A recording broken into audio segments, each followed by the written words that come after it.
Oh, that works. Yeah. Sweet. I It'll be have under.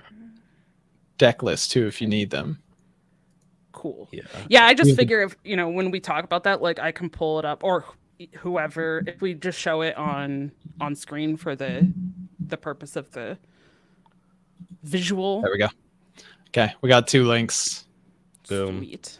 Bracket, deck list, easy. I mean, Nice. obviously, like audio listeners won't be able to see this, but it might just make it a little more interesting for for the people who are watching. So sweet. Yeah, I didn't realize it, but it's not there on Donkey anymore. Okay, it's not just me. I was trying to find it, and I was like, it was Yeah. there, and now it's gone. Yeah. Okay. It just disappeared. All right. Okay. I closed the window because it's like, all right, I don't need this up anymore. And then I went to Donkey to find it again, and it was gone. And I'm like, oh shit! So I went into my history and recently closed. And I just reopened that tab, and I'm like, okay, good, I have it back again. I can see the list. Yeah, I was really surprised. I guess Okay, empty's over, so not relevant. Take it off the site. Like, damn, it was quick, man. It's so weird. But the HS Guru is Donkey's site? Yeah, I think he might be I don't doing know. some URL changes. Yeah, I Okay. think I was Donkey like, Top. what? it redirects. If you go to Donkey, it changes the Oh. name in the browser to HS Guru. Oh. Yeah. Okay. Did not realize. Gotcha. Okay. Wow. Wait, You've got 2 decks on the front page, Ron. Amazing. Wait, I do? Yeah, Painlock and Zoo Hunter. You're the peak player. What? Why is Painlock on there for me? It's not even the good list. Wait, is that the game you played once on stream Yeah, last you have night? the highest rank played on that Probably. list. as That other single the game that you streamers. did? Yep, that's what it says. Wow, Wait, that's wait. really funny. No. I mean, it's almost the good list. It's not terrible. No, there's no It's a little way. tacked. I mean, that's What- the list No Hands Gamer was playing, right? Hold on. Without minus the speaker stompers. Yeah, I probably lost too. The game that I played. I was gonna say because that was the game against Drugi. There's no Was way it? that. Was it the game? Wait. It probably was the game against Drugi. I don't know. I can't remember. But then actually. you can't be like, how is the win rate high? What is Yeah, I don't happening? know. No, I'm confused. no. So it's just popular deck lists, Oh, and then it has the peaked rank that deck list hit by a streamer. Oh, But why Oh. is that? Why You is that the queued it. popular deck list? It's not the good Because- list. because queued you it at- queued it at the highest rank that list has shown up at. I Yeah, got that's it. it. We're spreading bait out here everywhere. Oh, Ron the bait. That's his new nickname. Now, it might be more bait, the hunter list, but I'm actually really proud of that one. That was a RonMexico original. Oh my gosh. Oh, that is hilarious. Okay. All right. Anyway, yeah, we got a show, right? That's right. Yes. Are we ready? Let's do it. All right.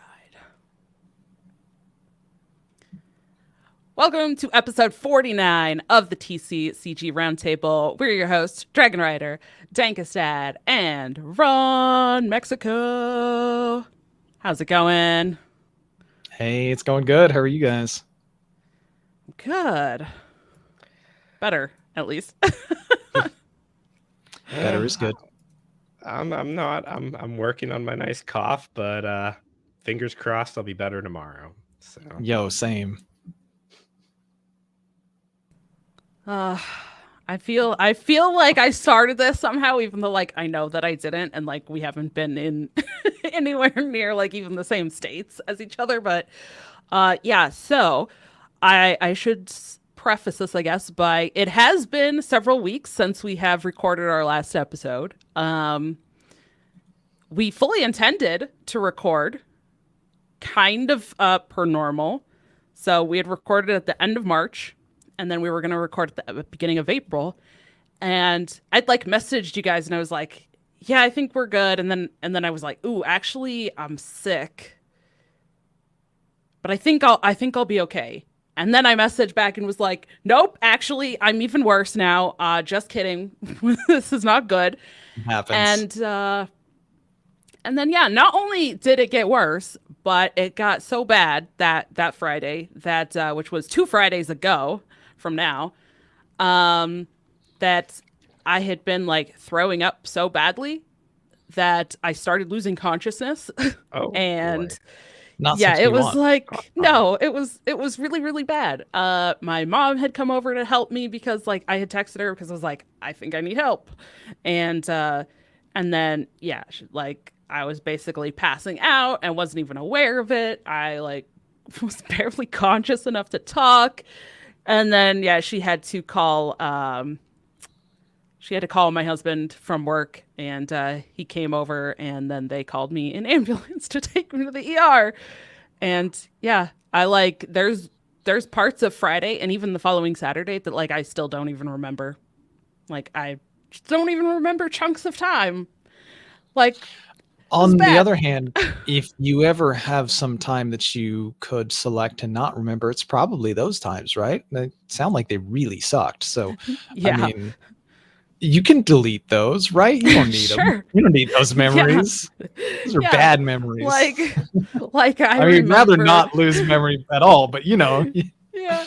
Like I remember kind of like half laying on my bed and my husband putting shorts on me. And then I remember like being leaned over the toilet and my mom being like, God. Dawn. And then after that, I remember paramedics talking to me. And then I remember being in the ambulance and That's the nuts. paramedic was like, kept telling me I need to stay awake. And, you know, of course I was like, yeah, like, of course, duh, like I'm staying awake, you know, and then the next thing he'd be like, I need you to stay awake. I'm You're like, "Bro, clearly I I'm am like, awake." I am, but clearly I was not. So yeah, that was apparently all because of a stomach bug.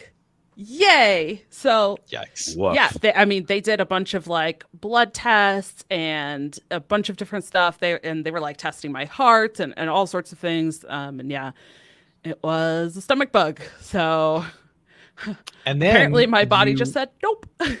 And then you shrugged that right off and dove straight into casting the Masters Tour on the official Hearthstone Yeah. channel.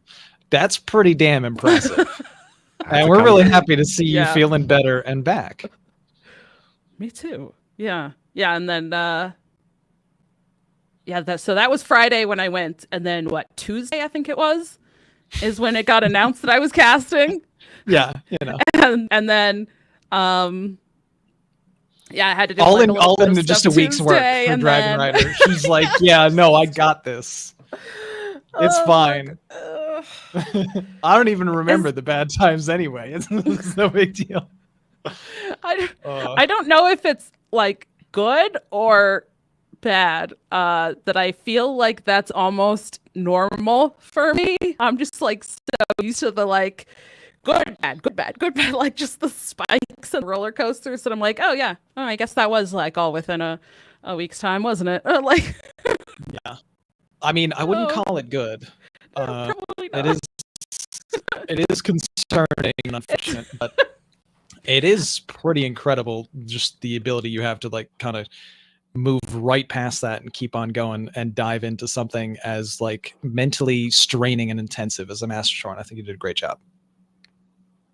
Well, thank you. So yeah, I guess there was that because we didn't get to record, but even if we had recorded, it was only announced that I was casting several days beforehand. So yeah, that got announced last week and happened, and then now we are back this week getting to record. But that's not the only thing that has happened. What else have you guys been up to before we get into any like specific news and kind of catching up on what's been going on inside the games? Anything? So I think I'm having slightly better luck than Ron fighting off my own cough now.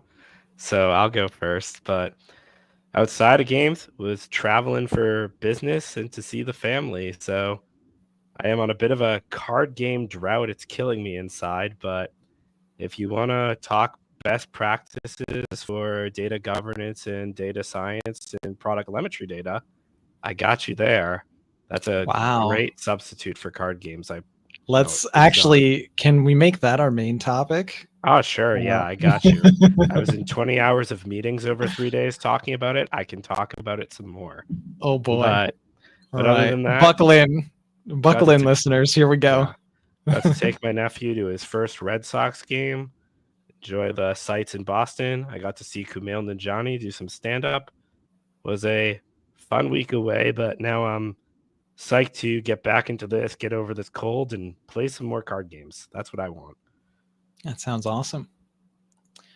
For me, I'm just also trying to recover from feeling a little bit under the weather. I have a lingering cough that hasn't left me alone for a little over a week, but hopefully, it gets better soon. In the meantime, I've just been doing some streaming, playing some Hearthstone, tinkering with some new Hunter decks, and being encouraged with a recent development that apparently is on the front page of Donkey. Let's go. But yeah, excited to talk about, more card game news and Hearthstone stuff as well.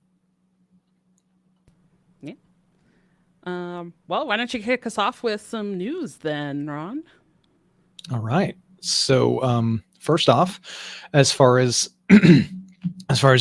things Hearthstone related, there was, of course, as we mentioned, a Masters Tour just very recently, and we had a winner that was from the Americas region.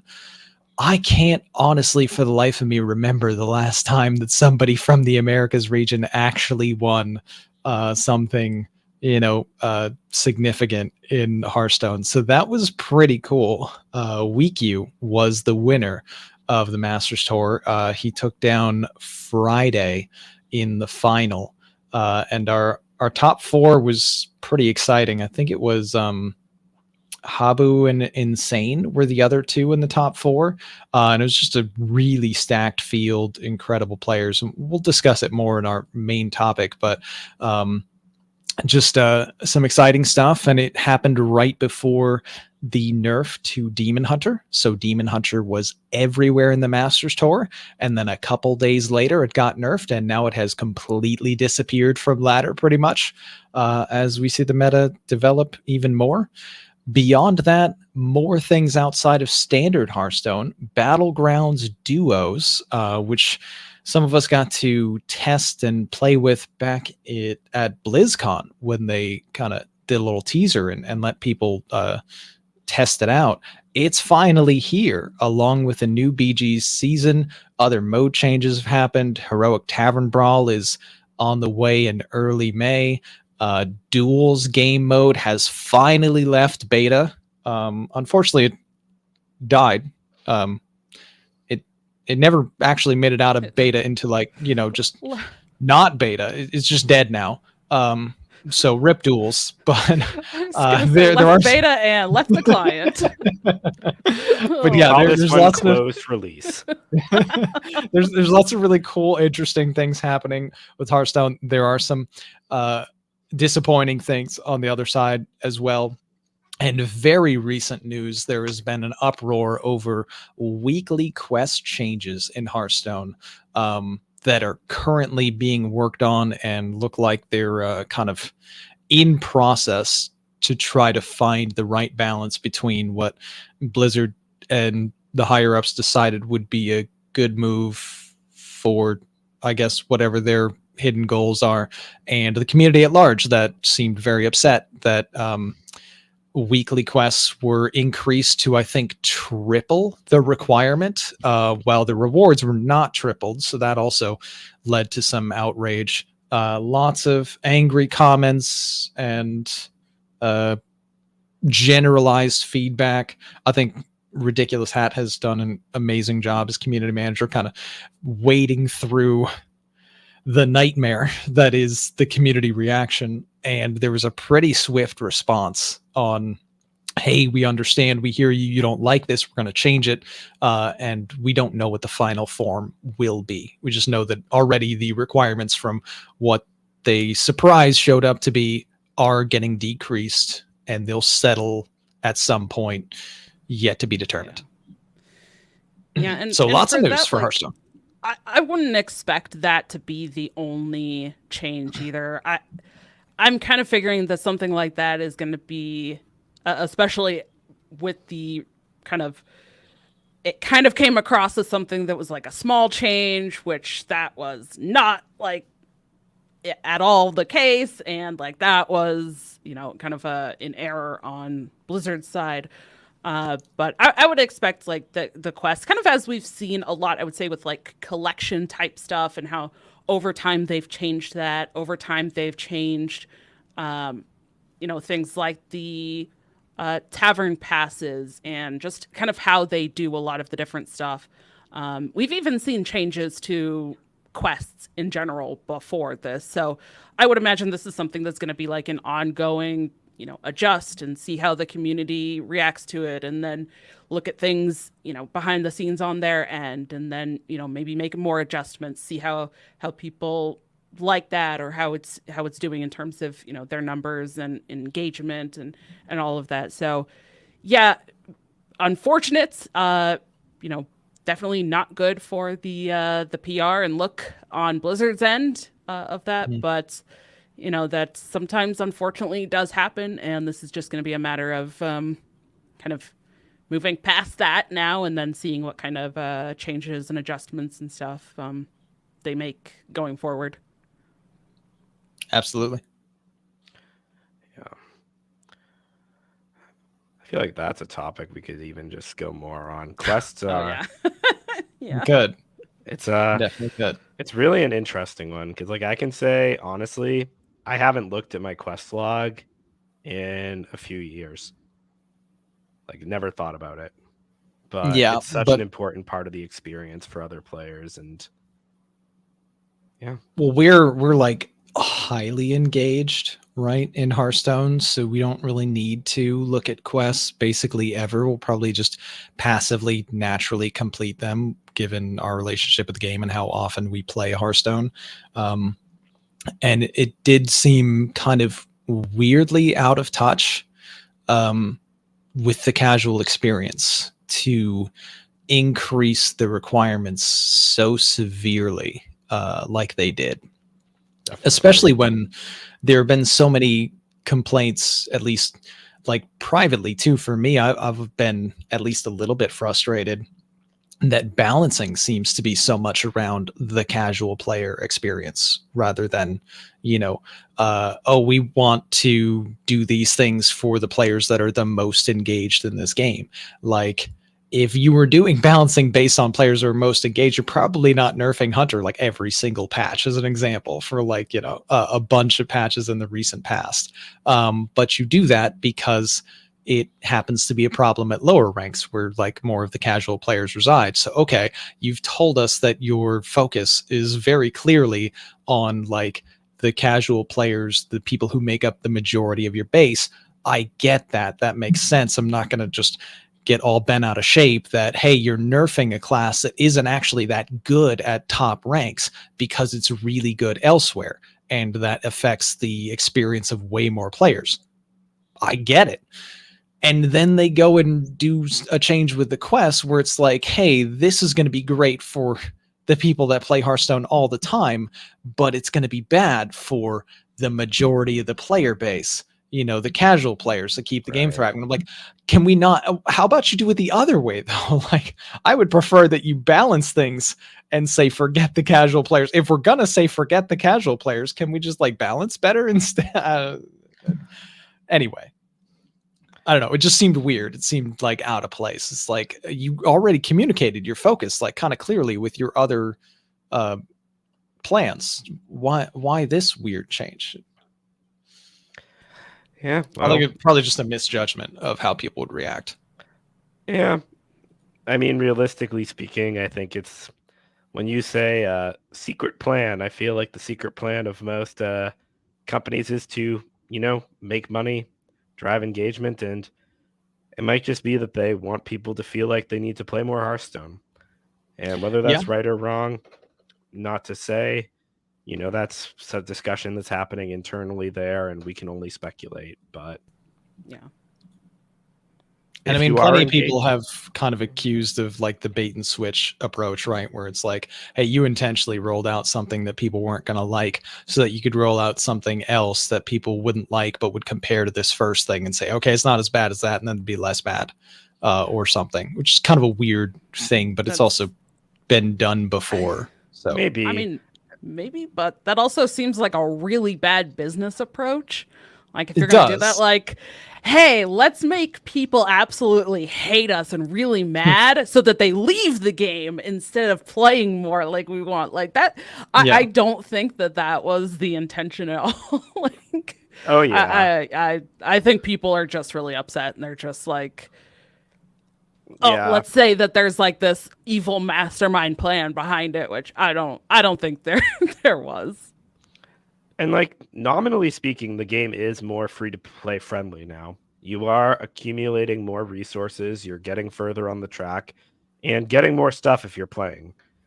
And, I think they got the balance wrong for sure in terms of clearly based on the response.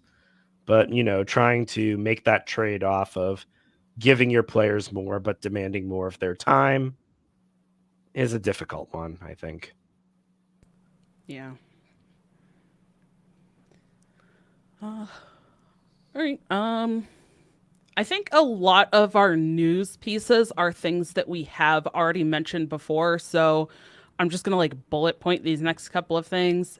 Flesh and Blood, part the Mistveil set was announced. It's coming out May 31st, and Disney Lorcana has gone underway, talking about their 4th set, which is Ursula's Return. That is coming out to local game stores May 17th, and then the wider retail release on May 31st as well. And then I don't know if we talked about this one, but Magic was talking. I think it's just been this much time. Maybe we had mentioned it. They had started the spoilers for Outlaws of Thunder Junction, and that officially releases April 19th. Which is today soon. Hey, soon. And guess what? Now countering a spell, removing creatures legally, it's a crime. Look it up. Nice. You know what is interesting to me too is kind of the crossover or similarities between some of the themes and sets. I can't remember if we talked about it. We did. We behind did the scenes. Did we talk about it on recording though? I can't remember. Yeah. Somewhere at some conference, Mark Rosewater and some members of the Hearthstone team were sharing a drink or arranging a secret handshake where they're like, let's see who can make the coolest murder mystery and then cowboy set. That's right. Yeah. Those two ideas both coming out of left field, relatively similar timing with relatively similar timing and development cycles. That can't just be coincidence, can it? No, it's probably coincidence. And I've never even seen anything like this in any media ever before. I'm pretty sure either. Disaster movies coming out with 2 different versions of the same disaster over and over and over. No, couldn't think of a single example. It's like those memes of can I copy your homework? Okay, but just change it a little so so it's different. I feel like all of those end of the world movies, they had to have passed around the same, okay, here's the script, okay, just change a little bit so that it's not exactly the same. And then they passed it to the next movie set, all right, here we go. The first time I think the first time I even noticed that was I was 11 years old, I think, and it was Armageddon and Deep Impact, and I was like, what the hell? Why? How are there 2 movies at the same time about a meteor hitting Earth that we need to do something about? What is this? Yeah, weird. Yeah. Gotta love Armageddon. What a classic.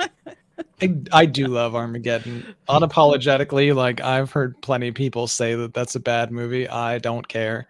It is a delight. Armageddon was so much fun to watch. You know, I feel like this is kind of interesting too. You brought up like crime. Coincidentally, I think this is a coincidence. Also, the next set coming for Star Wars Unlimited is Shadows of the Galaxy, which they had already like they've been working on what they have through set 9 already that Oh, they've been yeah. working on like before it even came out. But the second set they have been now talking about, which is Shadows of the Galaxy. It is coming out July 12th, and they've started revealing some of the cards. But this coming set for Star Wars is kind of set on like the outer rim of the galaxy, and is kind of focused on like kind of outlaws and like the these Solid. kind of what happens in the shadows of the galaxy and stuff. So it's very interesting. I feel like it's like Outlaws of Thunder Junction for Magic, but then also Shadows of the Galaxy, which are like the outlaws and people that aren't really like abiding by the typical laws of galaxies and different planets. So pretty interesting. Bounty Yeah. hunters. I'm excited. Yep, we've Solid. got the Mandalorian versus Moff Gideon is the pre-constructed product, and we got the new smuggle keyword now too. So those resources you tuck down, now you can play them and smuggle them out for a higher cost, which I think is pretty neat. That Yeah. sounds awesome. That's a cool Yeah, there's mechanic. and then there's also a bounty mechanic where there will be cards that like have a bounty on them, and you can actually kind of capture units. Like a unit can capture another unit and like claim a bounty and stuff, and you get things. So yeah, there's some pretty interesting mechanics that I feel like are very exciting for a set number 2. Honestly, Oh. like Absolutely. Plus, the Bad Batch also is getting some representation in this set. If you are a Clone Wars or other animation fan of what David Filoni's done, well, guess what? There's more coming. And I think Crosshair following orders is like the funniest honorific you can put on like a unique or like legendary card. It's really fun if you are into the show and the IP. But Nice. I can't wait for the next set for Star Wars where they just introduce Obi-Wan's wacky nephew and his splendiferous workshop. It'll be great. I'm just waiting for pod racers. Come on. oh So- yeah, we need those. If the Sebulba card doesn't let me actually cheat at the game, I'm gonna be so upset. Oh, it has to. Oh my gosh. It definitely has to. Oh, some good stuff. It also, when they do that set, if there's not a card like named "It's Working," I'm gonna be really upset. They gotta do it. Right? Oh, they will. I'm so sure. I'm sure Now they this is will. pod racing. It'll probably be another card. Oh, all right, Dankest. What's the last little bit here for our news? So, universes last here in the alphabetical order, as always. So they have started spoilers for their next set, My Hero Academia Girl Power. And, My Hero Academia has been the main IP for universes for a while, but this is going to be the last time that we see a full My Hero Academia set, I think, for the rest of the year. So if you are into that IP, last chance to grab the cards. They look pretty cool. Spoilers look fun, and I'm excited to roll them out at my local in tournaments. Then there's also a promo for Spy Family that went on sale today to promote the new movie, Spy Family Code White. And there are promo character action cards and a really sweet playmat that you can pick Nice. up on their store. I have already got mine because my wife and I love Spy Family. And Same. it is an awesome show. Check it out. But yeah, that's all for universes. Well, Ron already mentioned the Hearthstone Masters Tour for competitive stuff, and honestly, the 2 other games that we have notes for, we already have talked about for Flesh and Blood and Lorcana. So, Dankest, why don't you just walk us through what Universes has for competitive, and then we can get into our main topic. Sure. So the first regionals of season 1 are underway. Oceania just completed theirs last week in Auckland. Uh, this weekend, the European regional will be starting in Sheffield, UK. And next weekend will be the US regional in Vegas. I was going to make the trip myself, but between business travel and being sick, I'm just going to be chilling, playing at my local, and doubling down for the next regional over the summer in St. Louis. But exciting, lots of great players competing, and I know certainly I'll be watching. Awesome. All Cool, right. but let's get to the good stuff, the meat Yeah. and potatoes of this discussion. That's all right. I looked at our time and I was like, all right, we've kind of worked through quite a bit of our show already with our our rambles and discussions already. But I know that we all could probably talk a lot about Hearthstone and lineups and this Masters Tour and these players. And not only I just casted it, but also there's only for Hearthstone competitive this year, there's only 2 Masters Tours plus a World Championship. So it kind of felt like we probably should talk about this because, for Hearthstone, like this is a big deal. So this was an event. Again, this just happened last weekend. It ran through from April 12th through the 14th. It was 16 players. They had all qualified through 2 months of ladder play. So they qualified via whatever server over those 2 months. And then several of those players were just like the highest points from their qualifying on the ladders for those months. So that's kind of how they got there. And it was a really interesting tournament all around. I would say there was some like really cool storylines between some of the players being like very well-known players who have like been competitors before, like Weekyu. I think last year was an incredible like consistent player throughout the Masters tours and stuff last year. Bunny Hopper, the world champion from 2022. He had qualified for this and was playing in it. And then there's, players that we've kind of seen before. And then there were some players who I think in terms of like competitive Hearthstone weren't very well known at all. That kind of had like, maybe they've played and stuff. Maybe they had qualified to like Masters tours when they were like the 400 player Masters tours, but they hadn't really gotten that recognition. I think Molestar, definitely one of those players. And honestly, I feel like Tabika is a really great player and competitor. And even though his name might be a little more known, I still feel like people don't maybe recognize his name as much. So that was really cool to see. And then there was simultaneously a lot of variety in their lineups, but also not. And I know that sounds weird, but like I was looking at it. So 16 players, 15 of the 16 brought Demon Hunter. Then there was like, 12 of another 11, 10. So like a lot of players brought a lot of the same classes.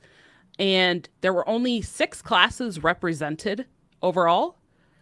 But the variety kind of in the different like tech choices and stuff between the list that the players brought was what felt like all over the place. So that was kind of really cool to see. Like, even though, there was kind of only that small, like half the classes were brought, within that, there was like a lot of variety. And so that was pretty cool.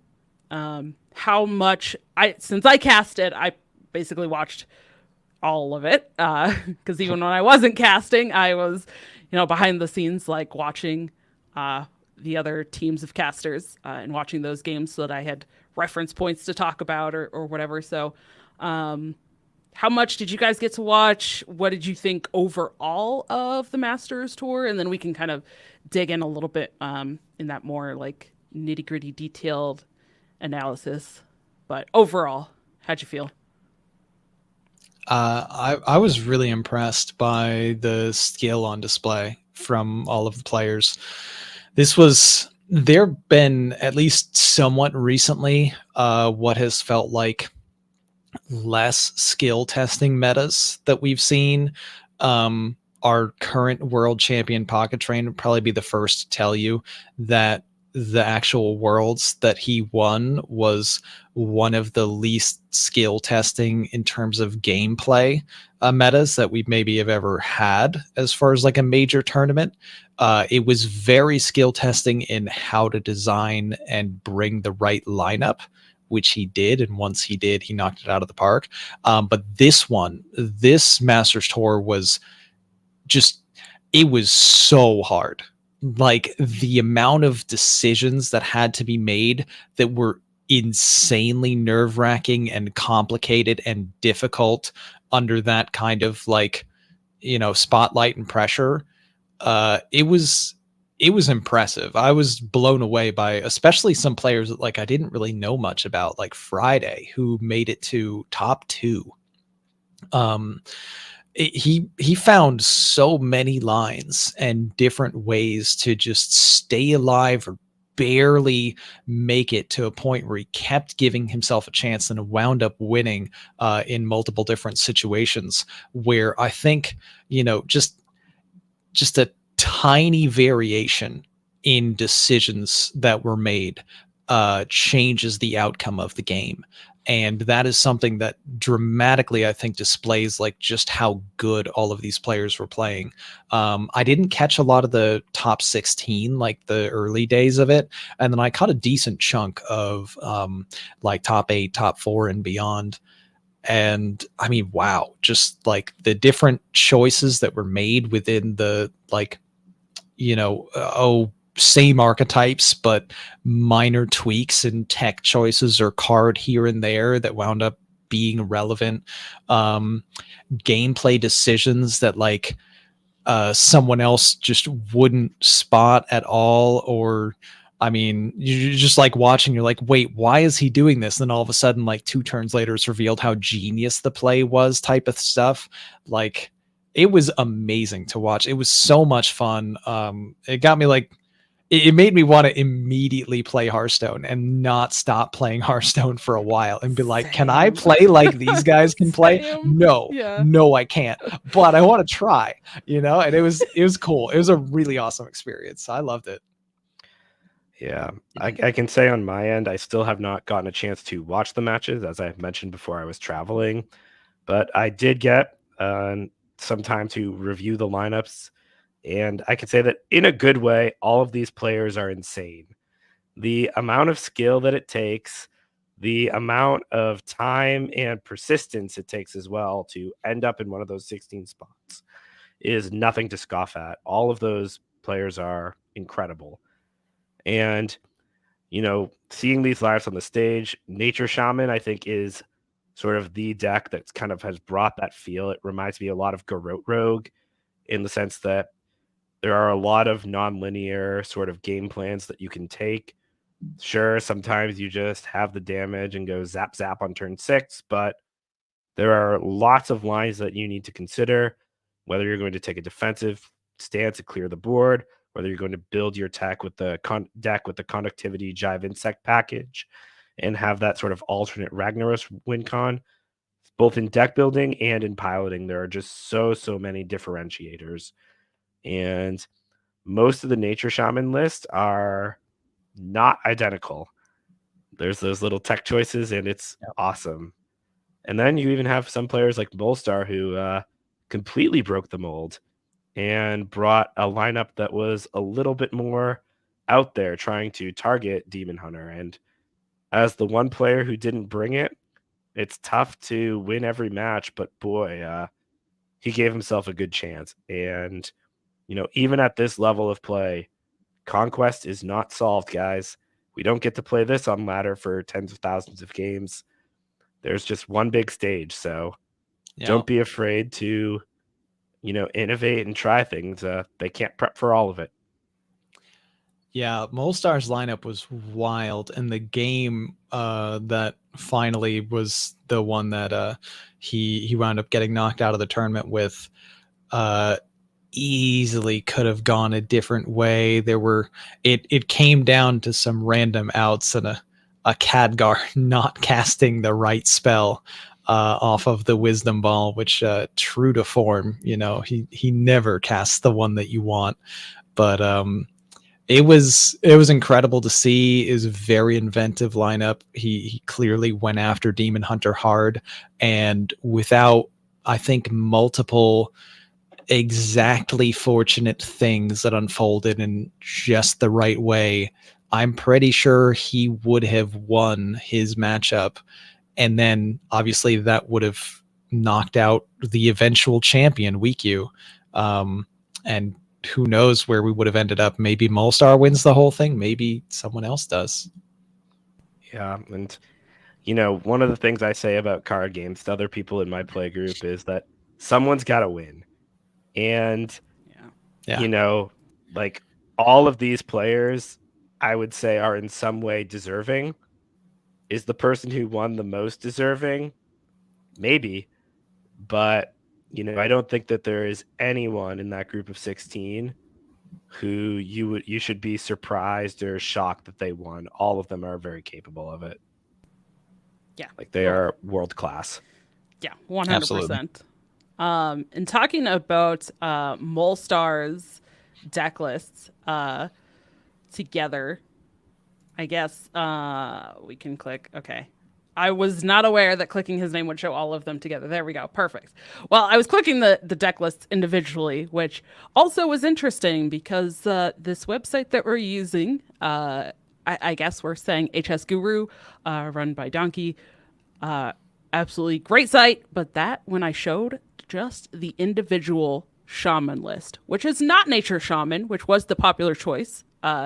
This was Shutterblock Shaman, just like a control shaman list. When I clicked on it individually, I don't know if you all saw that, but at the bottom it said first streamed by RonMexico HS. Wow. I saw his list and I thought it would be funny to try it on ladder. And yeah, I won a game with it too. I got massacred in one of the games, and then the other game I played, and I just controlled the person the whole time. I just couldn't possibly win. I just gained a million health and armor, and they just quit, which seemed to be how the deck was designed. So nice job, Molstar there. Shutterblock Ignis is quite the win con. Yeah, I mean, the real win con is destroy your opponent's will to play the game. I think that doesn't I'm say pretty priest. sure That's not a priest deck though. I'm pretty sure that's a priest shaman. I think that's maybe what we should call it. It's really ironic considering that all of the priests that were brought were Zarimi priest, which I would say is like much more aggressive and maybe still might end your opponent's will to live if they want to stay in that game or not. But like much more aggressive, not the grindy, slow, like control priest of the past. Honestly, classes all over the place are having a big identity crisis. It's wild out here. True. Priests are aggressive. You might remember Death Knight being really popular as Frost Death Knight, which kills you super fast. Not anymore. This one's heavy control. We got Blood was kind of the identity anyway, but we're just playing around with archetypes and styles and everything. Yeah, I mean, Death Knight's just the heavy mid-range now. It's the classic 2024 Hearthstone archetype of put the best cards from the class together in one deck, and wow, boy, they sure go. I mean, they do go, don't they? Can we talk about Warlock, which is, you might know it as Painlock. On the broadcast, we were referring to it as Custom Lock or Custom Warlock, because that is what some of the pros had been calling it, which I think is just hilarious because anybody that might be unfamiliar, when you first go into a deck screen to make a deck, if you don't actually change the name of it, it's just called Custom and then whatever class. So yeah, Custom Warlock, and it just literally like had no name and players were just calling it Custom Warlock, and I love that. And I feel like it fits this because you'll look at this list and you're like, what is this? Like, Yeah. you're playing like real weird cards that deal damage to your face, and then things happen, and then you win games, and it's hilarious and it's super fun. But that's kind of why people are calling it like pain lock. Because yeah, you play things like the new Malefic Rook card that is 3 mana, 5/6, and Battlecry attack your hero. So you just play it, and then it attacks into your hero, and you deal 5 to yourself. The goal is kind of to play out these imprisoned horrors, which cost less for damage you've taken on your turns. They're 5/5s, and then the Molten Giants, which are costing less for each damage your hero has taken, just overall, and they're 8/8 bodies. So the idea is kind of to just be very aggressive, get these large bodies out onto the board, and just hit your opponent kind of before they can do anything about it, ideally. But it's such a weird like deck. You just look at it initially and you're like, but why? What is this? Like, just it's a weird deck. It's a weird one for sure, but it just works. And that was like very much just the custom warlock name, just a meme from streamers that were basically like looking at this pile of cards like, okay, there's no way this is good. So like they didn't even bother to name the deck. They're just like, all right, whatever, I'll just play it. So just leave it as custom warlock. And then the name stuck in the community. So for the Masters Tour, everyone's just calling this deck custom warlock. Painlock obviously is a good fit for the name, but yeah, it just vomits stats. Like that's the whole plan. You just hurt yourself a whole lot so that you have a crazy amount of stats that are free, and you just vomit them all on the board as quickly as possible by like turn 4 or 5, or maybe you play a disruption card along with it, like a neophyte and a stomper, and then your opponent can't answer it because they need spells to answer it, and there's so many stats, now they're dead, and you're almost dead because you've been hurting yourself a lot, but you're going to hurt them more right before they can do anything about it. It's an experience for sure. Yeah, it's a beautiful mix of like 20 cards of synergy and 10 cards of, oh yeah, I guess that's here because it's just super efficient, or Yes. It got buffed for no reason. And, you got to love Symphony of Sins and Popgar showing up in this very high synergy deck where they belong. Absolutely. But it's, Yeah. but like, I think that if anything, like, it's tough to tell, but Forge of Wills is really the card that pushes this deck over the edge.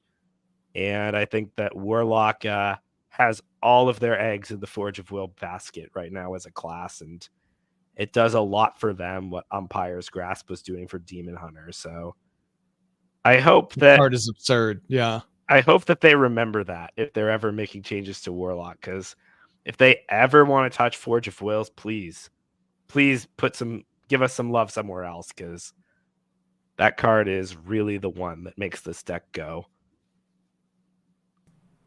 Yeah. But it was, I feel like this Warlock especially was one that before the Masters Tour weekend, I mean, so in terms of the ladder and the overall meta and what people knew, like Demon Hunter, people knew. Warrior, people knew. Rainbow DK had kind of been seeing some play. Shaman, I think people kind of already knew it. It's very similar, a little bit different, but similar enough to kind of what it's been in past metas.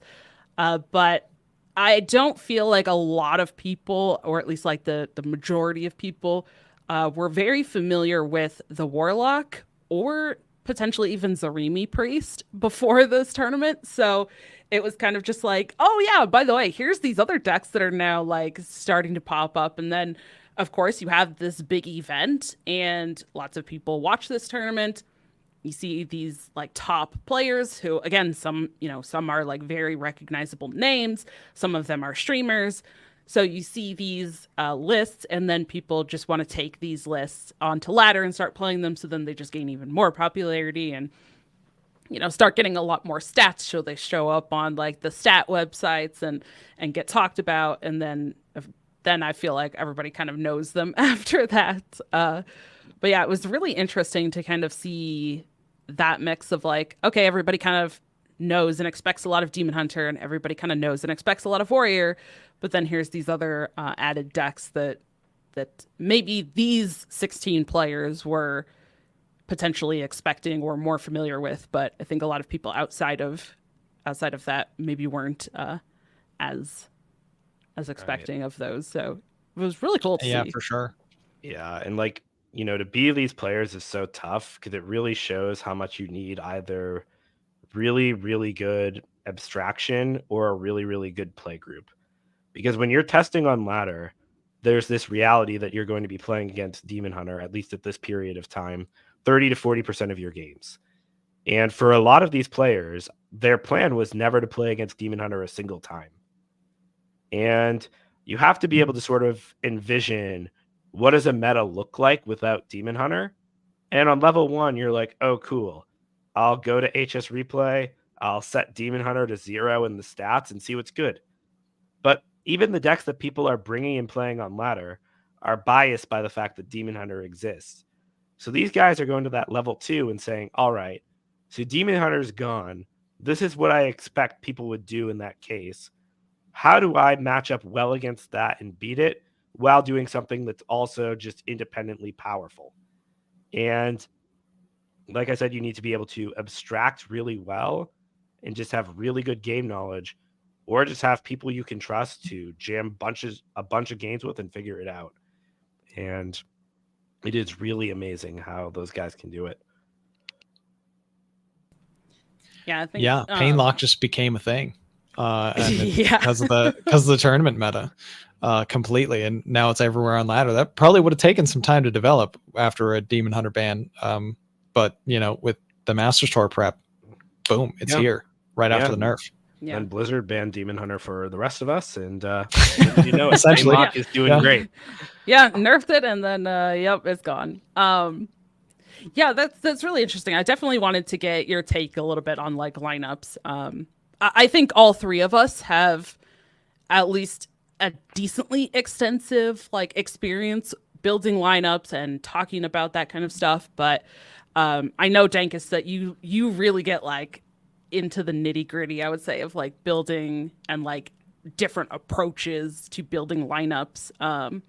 Especially as you had recently put together like a whole like slideshow on this for THL, which was really, really a great resource. I think there was some really interesting different like ways that these players built lineups. It wasn't all just like all of the players didn't kind of have the same approach of building the lineups. Like you said, like some players kind of took the approach of, okay, like I'm gonna ban Demon Hunter and then maybe try to be good against maybe kind of good against Warrior, maybe decently okay in these matchups. And then we even saw a lot of tech, like some players were bringing Speaker Stompers in quite a few of their decks to try to be pretty good against Shamans that they expected, which there was. And then we even saw players like Habu Gabu in his Zarimi Priest. He actually teched in a Razor Scale, which for anyone who might not remember what that card is, that's totally fine because it wasn't really seen before this. Razor Scale is I believe it's 3 cost, right? 3 cost, 2/4 dragon. Yeah, that cards can't cost less than 2. 2, yep. So it's really interesting. There actually was an interview on, I believe it was day number 2 at the end of the day with Habu Gabu talking about this card in part of that interview with him on the broadcast. And he kind of brought up a couple of cases for it, in the priest mirrors, potentially, your opponent, obviously it would affect your own cards, but that would impact your opponent being able to kind of play some of their cheaper stuff out and slow them down. The case of Shaman as well, not being able to play all of those like cheap discover nature spells and have that big pop-off turn. And he also specifically called out the interaction in Warrior of the Garrosh's Gift into Brawl. Yep. And like making that cost an additional mana to play that Garrosh's Gift. So that was kind of an interesting tech choice. In addition to, I think the other ones that like a lot of players were bringing either cult neophytes, speaker stompers. We saw like a little bit of freeze type techs, to kind of like freeze demon hunters if they left it up, or even freeze warriors or shamans who had played the Jive insect version, right? The like Jive shaman versions that were playing jazz bass, so that the shaman couldn't attack with that and discount a spell. So, do you mind bringing up Habu's Priest if we have time? It's actually a really cool one that I think we can talk a little bit more about specifically. Yeah, of course. His priest was very different from the rest of the field. Also, he was the only one who brought a sludge warlock, which was interesting as a different decision. Granted, everybody kind of already knew sludge and what it did, but nobody was bringing it. And Hub was like, "Hey, this is still good." But his priest was so much different from everyone else's priest. With the Ignis inclusion, the double gyre worm, and razor scale, which of course we mentioned just now from dragonrider, like all of its varied applications that could make it good and a case for why it's good. But you wouldn't ever bring this in probably any other deck but exactly Zarimi Priest, because it is a dragon, and that synergy is extremely important with what Priest is trying to do. Well, there's even more to it than that too, which is why it's so cool, because just that one razor scale influences so many other card choices in the deck. So the one combo that's less obvious, but when you look at it makes a lot of sense, is the combo with Scale Replica.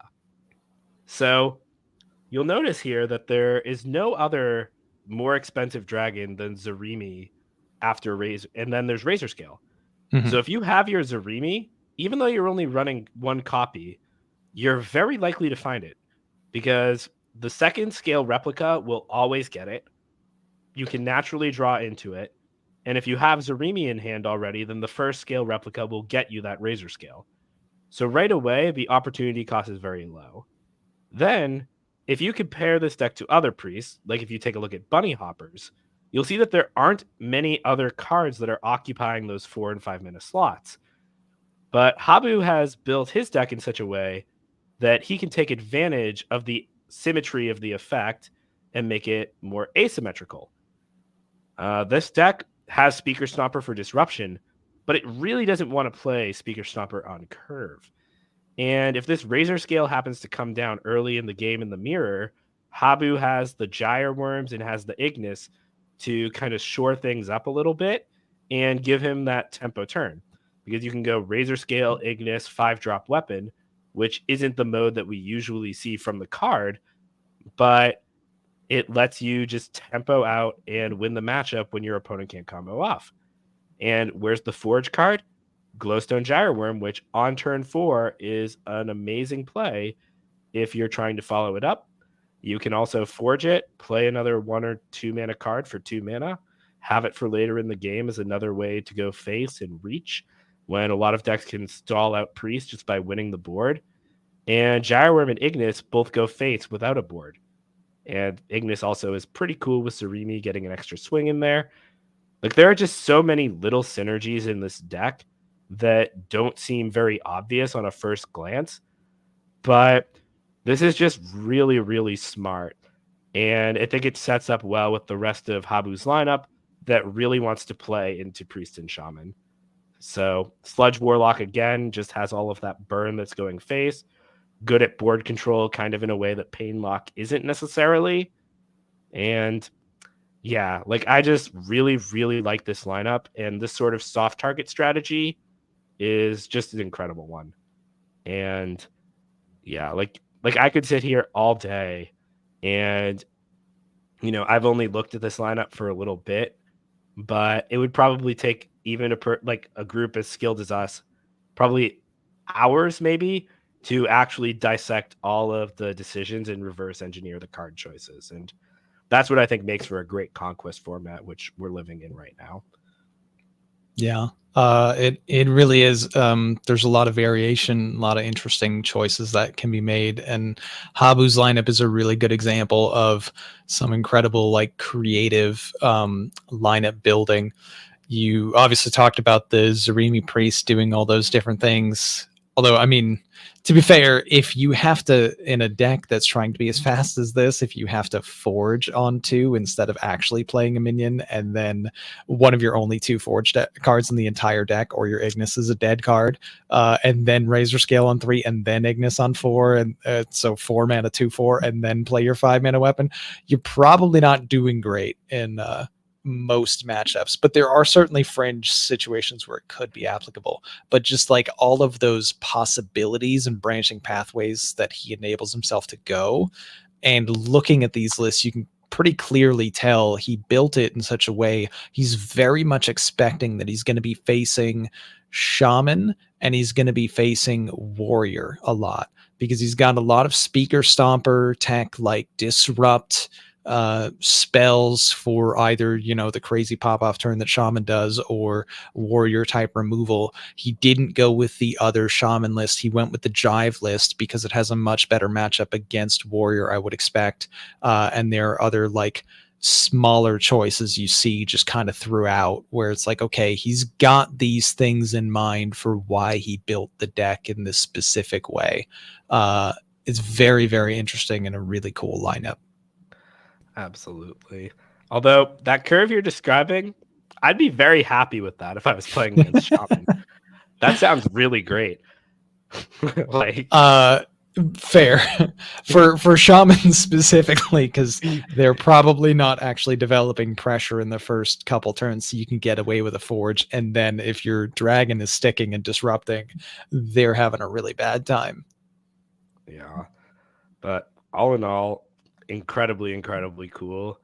And you know, I know you say this makes you want to play Hearthstone. For me, this wants to make me play Conquest, because ladder is cool, ladder is fun, but I can say personally I enjoy, you know, the thought exercise and testing the skills that lineup building and Conquest kind of pushes on you more so than ladder. And fair enough, it's just my jam, but extremely cool. Yeah. So, and we don't need to dwell on what happened, probably the tragedy of Habu's last game that he played on stream. But just to mention in passing, his lineup was really interesting. I think had a great chance of maybe taking down the whole tournament, and he ran into some atrociously bad luck in 3 straight games and favorable matchups. No discredit to his opponent, who played incredibly to even make it to a point where they could find the outs to win, but it was rough to see. If you saw it, you know. If you haven't seen it, well, if you're a Habu fan, maybe don't watch it. But you know, it just goes to show how very small minor things that happen have crazy ripple effects throughout, like, each game, series, and so on. And at the end of the day, it is a very low sample size of games when we talk about, you know, a win and move on, lose and out type of tournament. And crazy things happen all the time. It adds to a whole lot of drama, though, and oh my god, was there drama in those games. There were so many roller coasters, like Molstar versus Weak U, the Habu games. There was a ton of it that was just like nail-biting, edge of your seat tension. So the VODs are still worth a watch, I think. And I'm looking forward to actually getting to dig in and see it. But I mean, you know, important to remember that whenever one of these tournaments come up, no discredit to anyone, but the most accurate player with the best lineup will not win the tournament the plurality of the time. Like, the field is still heavily favored even in that circumstance. Right. And yeah, it's the old kind of thing where maybe you have out of all of these players, you might say, oh, well, this one is maybe the best player, has the best lineup, or all of the above. So they've got probably like a 35% chance to win. And everyone else has lower than 35%, but 35% is not a lot, which means they're probably not winning. That's higher odds than I'd give anyone. That is, I'm trying to I would like push it to a higher point. Because I mean, you assume it might be like 20% or 15 or something. No, I don't know. Not even. You assume everyone's equal, right? We're at about 6%, give or take. That if everyone has the same odds, that's their likelihood of winning. I think that. Well, then it's a 1 in 16 for everybody. Yeah. Right. So like the elite of the elite, I think might be pushing up to that 10 or 12% threshold, unless there's some really large discrepancy, which personally I don't think we have right now in this field. Yeah, you're probably right. There are just too many players who are so strong, and it's not like chess where there's very little, there's no variance in the game. There's very little variance in quality of play. It's not like Magnus Carlsen is going to come in here and sweep. Like, even if you think someone like Habu or Fury is one of the best to ever do it, like, man. Can you imagine Magnus Carlsen playing Hearthstone and just like losing his mind at like, hey, you played perfectly again, but also you lost again because haha, RNG. I mean, I heard that Kasparov guy played with Slissa a couple times. You never know. But that's right. It's a cool moment. I think one thing that's really interesting about like this tournament specifically too, is that maybe in some past tournaments, I think Ron, you brought up like pocket trains, like previous, tournaments last year and stuff. I feel like it was a little easier in some of the tournaments last year to maybe say, or at least kind of gauge which player had the quote unquote best lineup. I don't feel like it was easy to do that in this tournament. Like, because there was kind of so much more variety in the lineups and the lists, like overall, than what we had previously. I feel like than what we saw like all last year.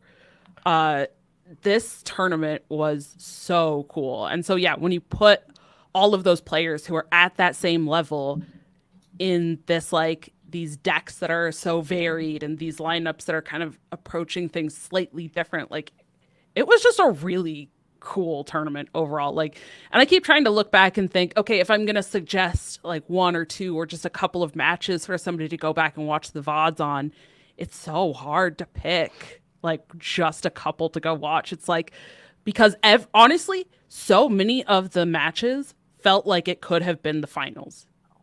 Yes. They were just so good. Like, I would recommend WeQ Molstar as like really one of the ones that really jumps out to me. Because I mean, even though like the final game was felt like RNG decided, the drama of that game, the final game, the game 5, like they were actually just like losing their minds on like every turn.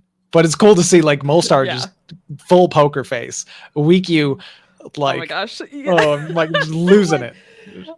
Falling apart at the seams, but still playing amazing too. We're so good. Yeah, like some of the players were just so animated, and like you could tell, like WeQ, like almost every turn in some of those games, he'd be up and just like walking around, like hands on his head, or like just like full like sweat. Right, you could just like see him just like okay, what's gonna happen? Like. And he was just so animated and like up. And I know some people were kind of like, okay, dude, like chill. It's a card game. Like, what are you doing? Like they kind of thought he was overreacting. But I think in terms of especially this tournament, again, we've talked about the variety of players, but they're all so good. But the deck and then you just add in that, like, you could just see, I think, how much it meant to him. I think especially after seeing WeQ play all of last year in the tournaments, because last year there was 3 Masters Tour and then the Worlds, and I believe he played in all of them. He was one of the few players that had played in all of them, and I feel like you could just see like how much it kind of meant to him, and like how much he was like, okay, I need this to go well, and like he was just so like invested in the games, which was really cool to see. and like Habu had great reactions. I think even some of the other players, like Insane, had a point or a couple points where, like, he would win a game or he won the match, and he just kind of had that like pop off like celebration. And yeah, there was just some like really cool aspects, even just like entertainment wise, I think, to watching these players Agreed. as well. So I can't pick just like a couple of games. Go watch them all. Go watch as many as you can. If you can only watch so many, watch top 8, I guess. Also like, a good recommendation. Watch all of it. Yeah.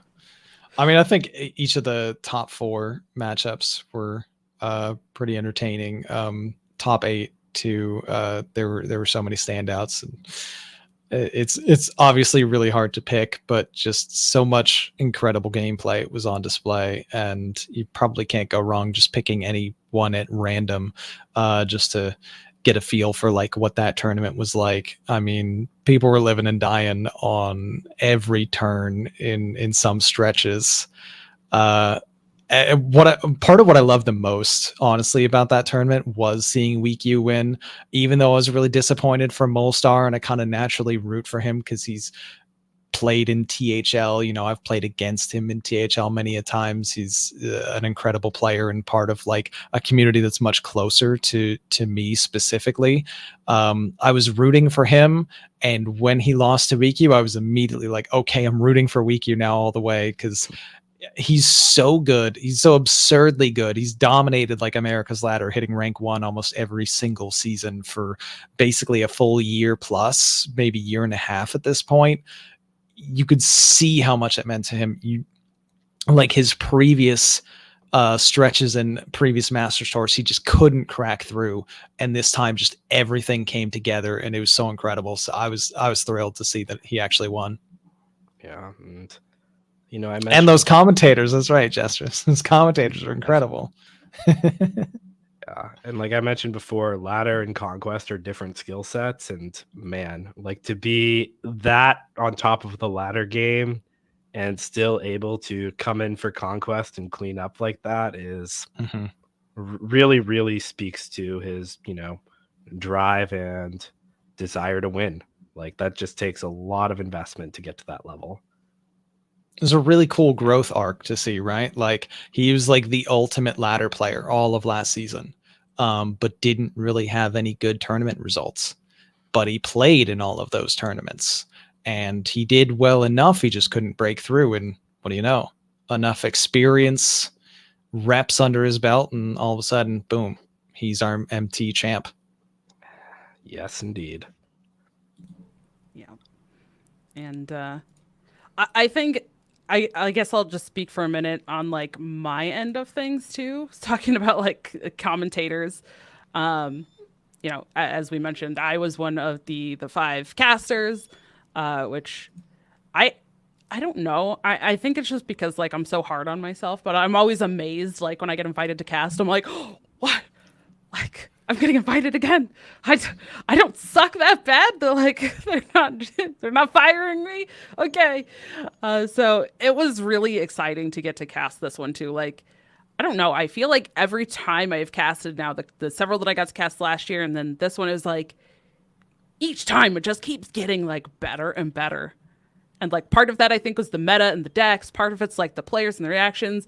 Maybe I'm just getting better as well. So like, that's feels great too. But like, I feel like I try every time that I cast to like incorporate something new. And this is just something that like I personally do because I'm still trying to find like exactly, my style of casting and what I, want to incorporate or talk about.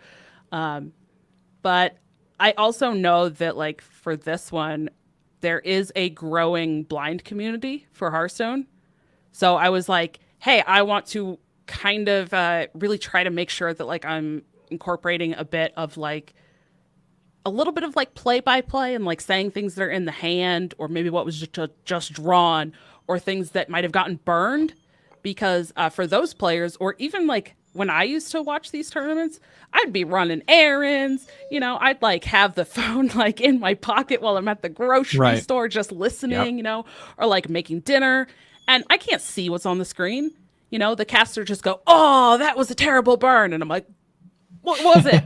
What was the burn? What happened, though? Like, what? I don't know what that was. Like, that's kind of impactful information, And then on top of that, there were also some issues during, I think, especially day one, and then maybe again on day two, of the game sounds not working for the broadcast. So then it's like, if you're listening, or if you are a blind player who literally, like, the sound effects of the cards and the voice lines and stuff, that's how you know what's being played. There was no game sound. So, like, they had no idea. So I was trying to incorporate some of that. And, I just want to say, like, there was some talk from some of the blind community that, like, they super, super enjoyed the tournament, and they felt like they could really follow along. And, like, that meant a lot to me. And that was awesome. And, I try to do as much as I can, but I feel like I made fun of myself a little bit throughout, and I, tried to do other things like that. And, I feel like I'm really filling that, like, host role. Like, yeah, sometimes I can add things. Sometimes I might say something that's absolutely not correct at, like, the very, very top. I don't know. But, like, I have enough knowledge that I can input some analysis, but I can also make some jokes and do some other things and incorporate that. And, I just keep trying to build that skill set. But I don't know. There was just something about this tournament that just felt like so different than last year. And I cannot put my finger on exactly what it was, but this just felt like such a cool one to cast. I don't know. I do think, I personally, I feel like it's a variety of reasons. I feel like the meta became more skill testing, which is always a joy to see when you have really talented players, because it's less determined by the draws or, oh, this happens, so he does this and then they do that. And the game unfolds exactly always the same way because of the order the cards were drawn and the way that the decks are made. That is a feeling I got from a previous meta. It wasn't at all like that in this one. There were so many decisions, like decision dense games over and over in every single game, and in so many different lists and the variants that were available to them. And beyond that too, there were a lot of popular, recognizable players. World champion Bunny Hopper, who kind of retired from the competitive scene because he had a kid. He's like, oops, I qualified through ladder. Habu Gabu, who's like, I accomplished everything I kind of wanted to accomplish in Hearthstone pretty much. I mean, I never won like a world championship or anything, but obviously like one of the best players in the game. Hey, I decided to maybe play a little bit more Hearthstone, just cause, oh, I made it to rank 1 again because I'm Habu Gabu. Okay, yeah, of course you did. And now he's in the tournament. And just like, you have your popular like streamers and grinders. There was, I feel like a coalescence of a bunch of different things that led to appeal. So when you're saying it's like, I can't put my finger on it, maybe it's because there's just so many different things that you could point to as like, this is what made it feel different, or this is what made it feel different. But at the end of the day, it just felt like this really incredible product that came together. That was so much fun for like the community to see and appreciate. And don't sell yourself short on the casting when it comes to it, because honestly, I don't think anybody out there, like the expectations that the community has sometimes for like the knowledge base that the casters should have is absurd.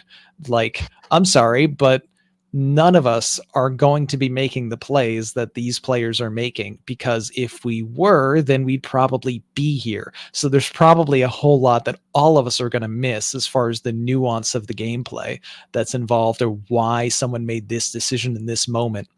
And all we can do is hope to like approach, the kind of level that they are. But come on, if the casters are on at the same skill level as the players who are playing, then the casters probably be in the tournament, right? So let's not get out of hand with our expectations, I think. Yeah. Yes.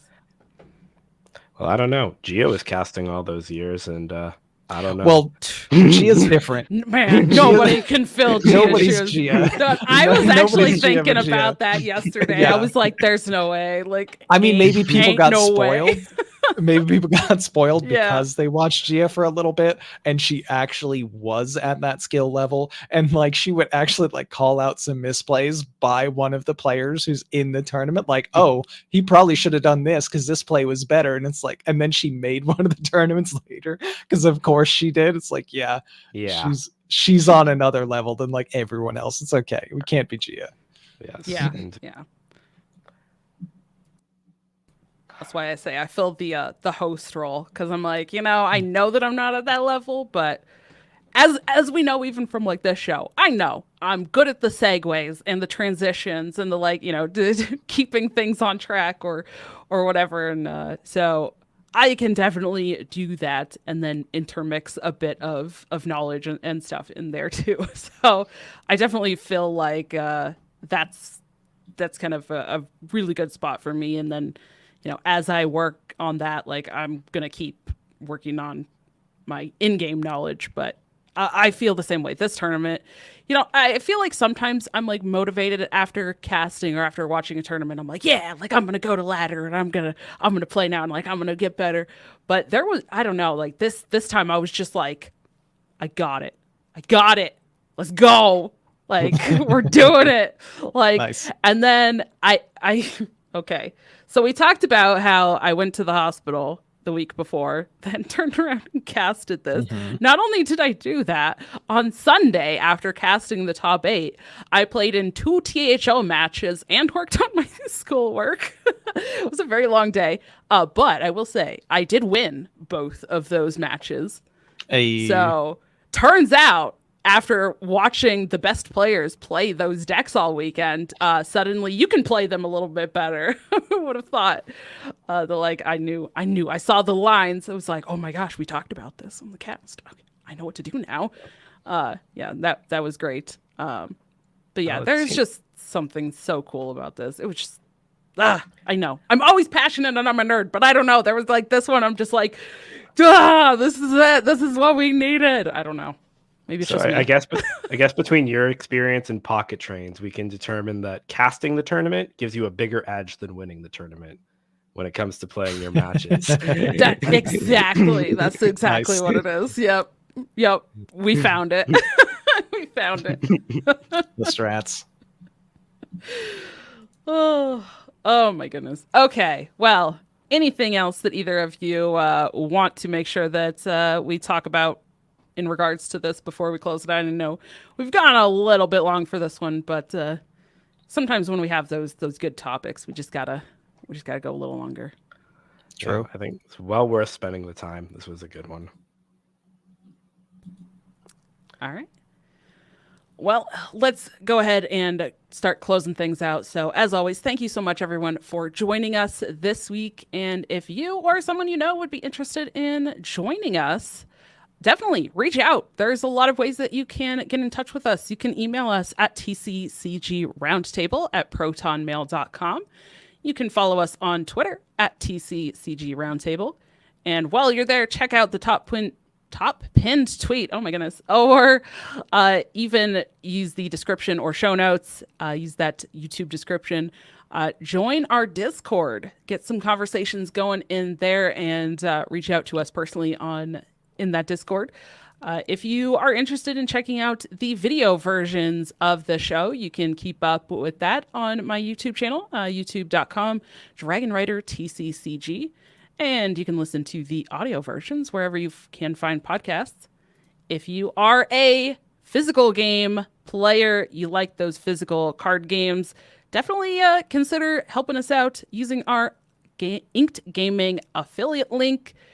Get some sweet merch, get some cool play mats, other card accessories, which I have been meaning to ask all. I feel like I've seen this quite a bit, but for some reason today, Dankest, on your door behind you, are those, it's like one of those things that just hangs on the door and it's an organizer. How many are those play mats and how many are there? Because, oh my gosh, that looks amazing. So they are playmats, and this is actually something someone in my play group for Universes turned me on to, because he had one of these, and I was like, oh, that's great. But I got, let's see, I've got at the top, I have a Critical Role one. I have two Pokemon, Yu Yu Hakusho. I've got 3 My Hero Academia, no, 4, and then I have 2 Star Wars ones, and then I have the Spy Family playmat coming in the mail as we speak. So if you think that, actual physical cards are a crippling addiction and poor financial decision, boy, do I have something else to tell you about. These, I am, but Nice. yeah, I love all the playmats I've got, and excited to keep collecting. That one fits 24, so I got a long way to go before it's full. And, if I move again next year, next house, I'll make room for 2. That's awesome. I want to get one of those now. And, if you want to add some playmats, use the Inked Gaming affiliate link. There you go. Look at that That's the segue. tie-in. Oh man, to tie she's it back good. around. I know. It's like I practice this every week or something. But we also do a lot of our own individual stuff as well, besides coming together every week, or mostly every week, to talk about card games. So, Ron, where can people find you and the cool stuff that you do? So you can find me on Twitter at Ron_HS. And you can find me streaming on Twitch every weekday, Monday through Friday at 7 p.m. Eastern at RonMexico HS. Dankest, how about you? So you can allegedly find me on Twitch and YouTube under DankestDad CCG. I know with my travel and being sick, I have been less consistent, but I do have some plans, so hoping to get back in there. You can find me on x.com as Dad Dankest. And tonight, you can find me on twitch.tv/Team Hearth League. Going to be casting some matches for that. We get a nice 3-hour slate kicking off at 8 Eastern. So in just a couple hours from now, if you're watching this live, come on by. You've been hearing all about how exciting it is to watch these tournament matches. Well, get to see it yourself. And I'm excited to be there. Nice. I just barely missed you casting my match recently. I think I won too fast the other day. You were going to cast, and then you weren't there for the start of it, and it was over in like 30 minutes. I know. It was unfortunate, but... It's okay. I mean, I'll take it. I'll take it. Yeah, I mean, at least you won, right? The subtle flex, too. I just won my match so fast. I feel like I had to throw that in there. And also to call out Tito Santana as the person that I swept, because he'll probably find it funny. Oh man. Well, I like throwing him under the bus. Maybe, who knows? Maybe because we're going to be squaring off sometime in the near future. So let's see. Nice. We'll see. Maybe we'll have to back it with this or something. Who knows? Ooh, that would be fun. That does Just do it live on the show. Just, oh my gosh. That would be great. Oh yeah. I guess I should plug.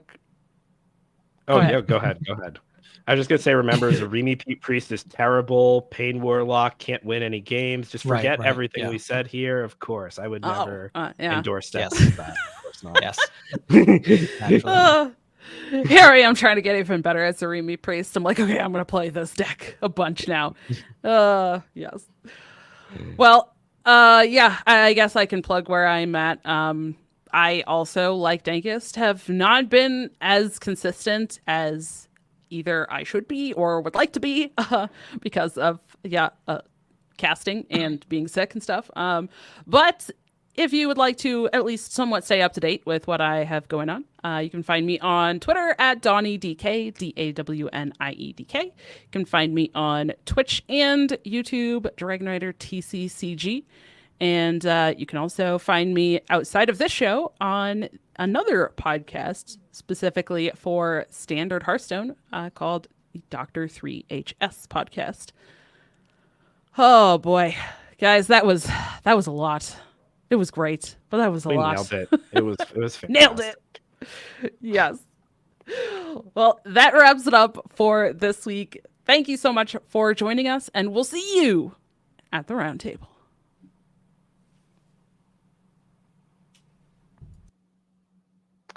Oof.